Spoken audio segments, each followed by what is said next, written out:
Hi friends, corporate അക്കൗണ്ടിങ്ങിലെ വളരെ പ്രധാനപ്പെട്ട ഒരു ടോപ്പിക്കുമായിട്ടാണ് ഞാൻ വന്നിരിക്കുന്നത്. That is bonus share and stock split.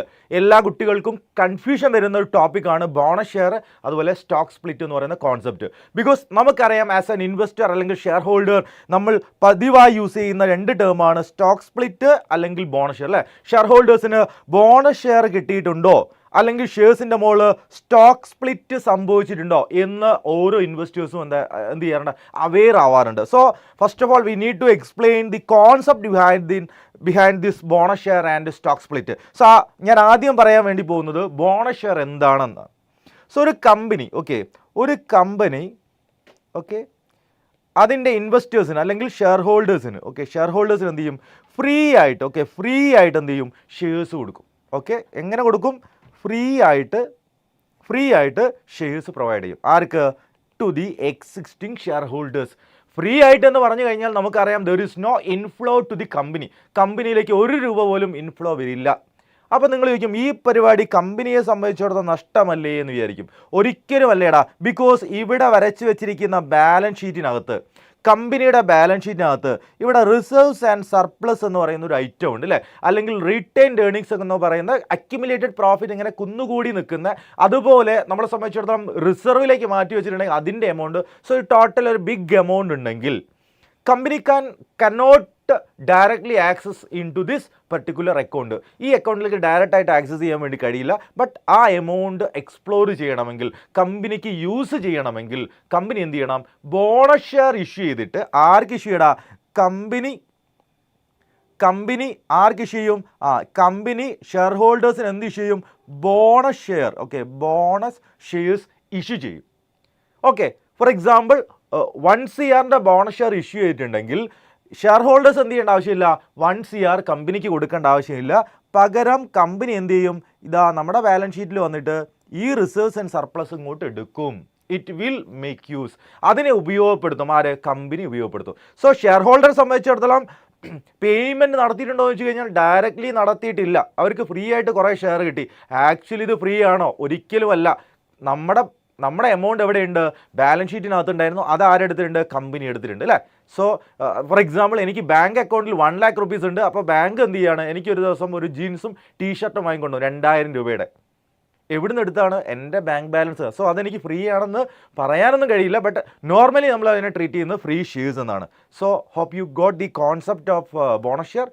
നിങ്ങൾക്ക് അത് ക്ലിയർ ആണെന്ന് കരുതുന്നു. ദ നെക്സ്റ്റ് കോൺസെപ്റ്റ് വന്നിരിക്കുന്നത് വടികുളാസ് സ്റ്റോക്ക് സ്പ്ലിറ്റ്. എന്താണ് സ്റ്റോക്ക് സ്പ്ലിറ്റ് എന്ന് പറഞ്ഞാൽ? ഫോർ എക്സാമ്പിൾ നമ്മൾ 100 rupees ഒരു ഷെയർ വാങ്ങി, 100 രൂപയുടെ ഒരു ഷെയർ വാങ്ങി. 100 രൂപയുടെ ഷെയർ വാങ്ങി, അതിൻ്റെ വാല്യൂ കൂടി 1000 ആയിട്ട് മാറി. അപ്പോഴും ഞാൻ ഷെയർ വാങ്ങാറുണ്ട്. ഇതിൻ്റെ വാല്യൂ കൂടി 20,000 ആയിട്ട് മാറി. അപ്പോഴും ഞാൻ ഷെയർ വാങ്ങാറുണ്ട്. ഇതിൻ്റെ വാല്യൂ കൂടി വീണ്ടും അത് 1 lakh rupees ഒരു ഷെയർ ആയിട്ട് മാറി.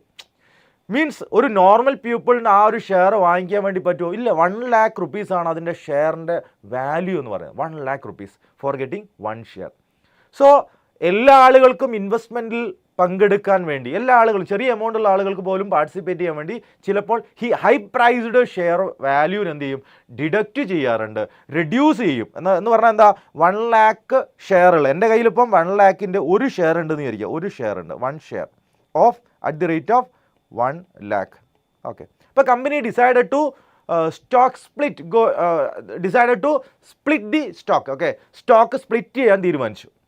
വിച്ച് മീൻസ് ഇതിനെന്ത് ചെയ്യാണ്? 1000 രൂപയുടെ ഷെയറാക്കി മാറ്റുകയാണ്. 1000 രൂപയുടെ ഷെയറാക്കി മാറ്റാൻ വേണ്ടി പോവാണ്. സോ എന്ത് ചെയ്തു? 1000 കൊണ്ട് ഡിവൈഡ് ചെയ്തു. സോ അങ്ങനെ ഡിവൈഡ് ചെയ്യുകയാണെങ്കിൽ യു വിൽ ഗെറ്റ് 100 ഷെയർ. എനിക്ക് എത്ര ഷെയർ ആയിരുന്നുള്ളത്? ഒരു ഷെയർ ആയിരുന്നുള്ളത്. ഇപ്പോൾ അത് എത്രയായിട്ട് മാറിയിട്ടുണ്ട്? 100 ഷെയർ ആയിട്ട് മാറിയിട്ടുണ്ട്. At the rate of 1000 each. At the rate of 1000 each. ഒന്നിൻ്റെ വാല്യൂ എത്രയായിരിക്കും? 1000 rupees ആയിരിക്കും. പക്ഷേ എൻ്റെ കയ്യിലുള്ള 1 ഷെയറിൻ്റെ ടോട്ടൽ വാല്യൂ, 1 ഷെയറിൻ്റെ വാല്യൂ എത്രയായിരുന്നു? 1 lakh ആയിരുന്നു. സോ എൻ്റെ ടോട്ടൽ വാല്യൂ എത്രയാണ്? 1 into 1 lakh. സോ ഇപ്പോൾ എൻ്റെ കയ്യിൽ എത്ര ഷെയർ ഉണ്ട്? ഒന്നിന് പകരം 100 ഷെയർ ഉണ്ട്. എത്ര റേറ്റ് വന്നിരിക്കുന്നത്? ഒന്നിൻ്റെ 1000 ആണ്. സോ ടോട്ടൽ വാല്യൂ എത്രയാണ്? സംശയമൊന്നുമില്ല, 1 lakh തന്നെയാണ്. സോ വാല്യൂവിൽ ടോട്ടൽ വാല്യൂവിൽ യാതൊരുവിധ മാറ്റവും ഇല്ല. ബട്ട് എണ്ണം 1 എന്നുള്ളത് ഇപ്പോൾ എത്രയായിട്ട് മാറിയിട്ടുണ്ട്? 100 മാറിയിട്ടുണ്ട്. ഇതാണ് മക്കളെ സിമ്പിളായിട്ട് പറഞ്ഞാൽ സ്റ്റോക്ക് സ്പ്ലിറ്റ് എന്ന് പറഞ്ഞ കോൺസെപ്റ്റ് ഇത്രയേ ഉള്ളൂ. സോ ഇനി നമുക്ക് അതിൻ്റെ ഡീറ്റെയിൽ ആയിട്ട് ഈ നോളജ് വെച്ചുകൊണ്ട് നിങ്ങൾക്ക് അതിൻ്റെ ഡിഫറൻസ് പറയാൻ വേണ്ടി പറ്റുന്നുണ്ട് നമുക്ക് നോക്കാം. Let's move to next slide. Are you ready? So let's move to the difference. So we are going to illustrate. Okay, ഞാനത് ഡീറ്റെയിൽ ആയിട്ട് ഇല്ലുസ്ട്രേറ്റ് ചെയ്യാൻ വേണ്ടി പോവാണ്. സോ ബോണസ് ഷെയർ എന്ന് പറഞ്ഞു കഴിഞ്ഞാൽ let see the face value does not change. Bonus share issue ചെയ്യുന്ന സമയത്ത് ഫേസ് വാല്യൂവിൽ മാറ്റം ഉണ്ടാവില്ല. നേരത്തെ ഞാൻ പറഞ്ഞിരുന്നു ഫേസ് വാല്യൂ ഇപ്പം 1 lakh പോയ ഷെയറിൻ്റെ വാല്യൂ എത്രയായിട്ട് മാറിയിട്ടുണ്ട്? 1000 rupees ആയിട്ട് മാറിയിട്ടുണ്ട്. സ്റ്റോക്ക് സ്പ്ലിറ്റിൻ്റെ കേസിൽ ബോണസ് ഷെയർ ഇഷ്യൂ ചെയ്യുന്ന സമയത്ത് ഫേസ് വാല്യൂവിൽ യാതൊരുവിധ മാറ്റവും ഉണ്ടാവില്ല. ഇവിടെ എന്ത് ചെയ്യുന്നുണ്ട്? ഫേസ് വാല്യൂ നോക്കിയേക്കണം മക്കളെ, ഏതാ face value of the shares will reduced. എന്ത് ചെയ്യും? അത് റെഡ്യൂസ് ചെയ്യപ്പെടും. ബിക്കോസ് അതിൻ്റെ എണ്ണം കൂട്ടുന്ന സമയത്ത് അതിൻ്റെ ഫേസ് വാല്യൂ എന്ത് ചെയ്യും? റെഡ്യൂസ് ചെയ്യപ്പെടും. ദെൻ ബോണസ് ഷെയർ ഇഷ്യൂ ചെയ്യുന്ന സമയത്ത് ഞാൻ പറഞ്ഞു ഒരു കമ്പനിയെ സംബന്ധിച്ചിടത്തോളം ബോണസ് ഷെയർ ഇഷ്യൂ ചെയ്യുന്ന സമയത്ത് അതിൻ്റെ കൺസിഡറേഷൻ ഷെയർ ഹോൾഡേഴ്സ് എടുക്കേണ്ട എമൗണ്ട് കമ്പനി റേസ് ചെയ്യുന്ന ഇവിടുന്ന് ബാലൻസ് ഷീറ്റിൻ്റെ ലാബിലിറ്റി സൈഡ് പോയിട്ട് ആ റിസർവിൽ നിന്ന് എടുക്കും. Which means reserve volume get reduced. Reserve volume എന്ത് ചെയ്യടാ? കുറയും. Are you clear? Concept clear ആണോ? റിസർവ് വോളിയം എന്ത് ചെയ്യപ്പെടും? റിസർവ് എന്ത് ചെയ്യപ്പെടും? റെഡ്യൂസ് ചെയ്യപ്പെടും. Clear? Okay. Then what about stock split? 1 lakh rupeesൻ്റെ ഷെയർ ഞാൻ എന്ത് ചെയ്യാൻ വേണ്ടി പോവാണ്? 1 lakh rupeesൻ്റെ ഷെയർ ഞാൻ സ്പ്ലിറ്റ് ചെയ്യാൻ വേണ്ടി പോവാണ്. ഓക്കെ, ഇതിൽ നിന്ന് എന്ത് ചെയ്യണം? 1000 രൂപയുടെ ഷെയർ ആക്കി മാറ്റുന്ന സമയത്ത് എണ്ണം എന്ത് ചെയ്യും? യെസ്, എണ്ണം 100 മാറും. പക്ഷെങ്കിൽ അവിടെ റിസർവിൻ്റെ വോളിയത്തിൽ എന്തെങ്കിലും മാറ്റമുണ്ടോ? കൂടുതലോ കുറവോ ഉണ്ടോ? റിസർവിലേക്ക് ഞാൻ കൈ വെച്ചിട്ടുണ്ടോ? ഒരിക്കലുമില്ല. So there is no change or reserve or accumulated profit will be remain constant. അതെന്ത് ചെയ്യും? യാതൊരുവിധ മാറ്റവുമില്ലാതെ റിമെയിൻ ആസ് ബിഫോർ, നേരത്തെ പോലെ തന്നെ അങ്ങനെ നിൽക്കും. Are you clear? Okay. Then let's move to next topic or next point. What about number of share?